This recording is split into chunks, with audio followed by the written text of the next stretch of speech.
আজকে রান্না করব আমি কচু। এই যে কচুটা আমি আধা সেদিন রান্না করেছিলাম, কচুর শাকটা করা হয়েছিল। এখন কচুটা দেখো কত বড় কচু।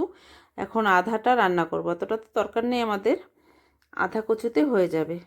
তো কচুটা এখন আমি ভাজা করব। তাই আমি এখন কচুটা কেটে নেই। দেখতে থাকো ভিডিওটা, আশা করি তোমাদের ভালো লাগবে। আমাদের এখানে আগে পানি কচুটা, আমরা এখানে কচু শাকটাকে পানি কচু বলি। আগে এরকম কচু শুদ্ধ পাওয়া যেত না। আগে কচু শাকটা পাওয়া যেত, যে কচু পিছনে ছোট একটা থাকতো। আজকাল এগুলো নতুন চাষ আরম্ভ হয়েছে। এখন কচুটা অনেকটা কচু থাকে, খেতে ভালো লাগে। কচুগুলো সিদ্ধও হয়ে যায় তাড়াতাড়ি, আর খুব মিষ্টি, আর একটু গলা ধরে না, ভীষণ ভালো।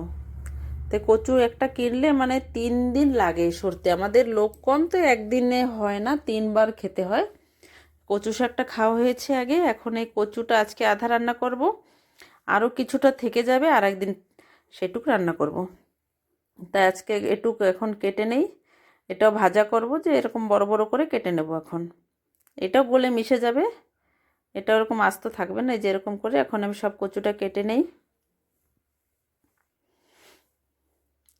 কচুটা পুরা মানে হালকা, ভীষণ হালকা থাকে কচুগুলো, কাটতেও ভীষণ ভালো, কোনো অসুবিধা নেই। এখন একটু শীতটা একটু কমে আসছে, একটু ভালো লাগে আজকাল।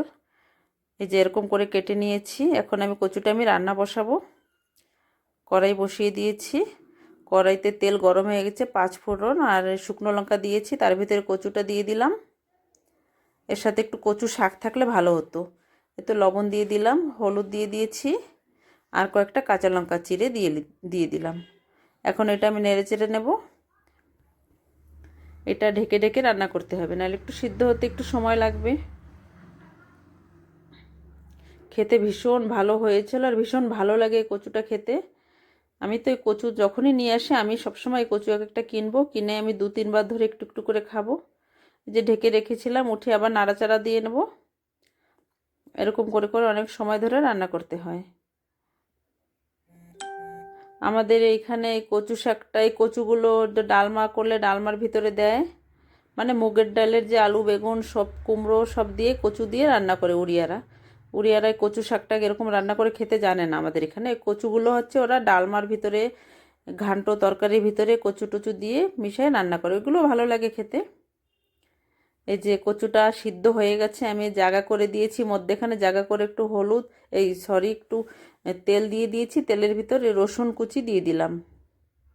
রসুন 3-4টা রসুন কোয়া কুচি করে, একটু টমেটো কুচি করে মিশিয়ে এখন একটু ভেজে এগুলো। এখন আবার এটা নাড়াচাড়া করে দেব। নাড়াচাড়া করে আবার একটু ঢেকে রাখবো, টমেটোটা একটু সিদ্ধ হতে লাগবে। এই যে এখন আবার কিছু সময় ঢেকে রাখবো। ঢেকে আবার একটু আগলা করে আবার নাড়াচাড়া করে দেব। দেখো কচুটা পুরো আস্তে আস্তে ছিল, পুরো গলে মিশে গেছে। চিনি 1 চামচ দিয়েছি। কচু শাকে সবসময় একটু চিনি দিয়ে রান্না করবে, তাহলে খাবার মানে ভীষণ ভালো লাগে, টেস্ট দ্বিগুণ বেড়ে যায়। এতে দেখো নাড়াচাড়া করে দিচ্ছি, আবার পুরো গলে গেছে কচুটা।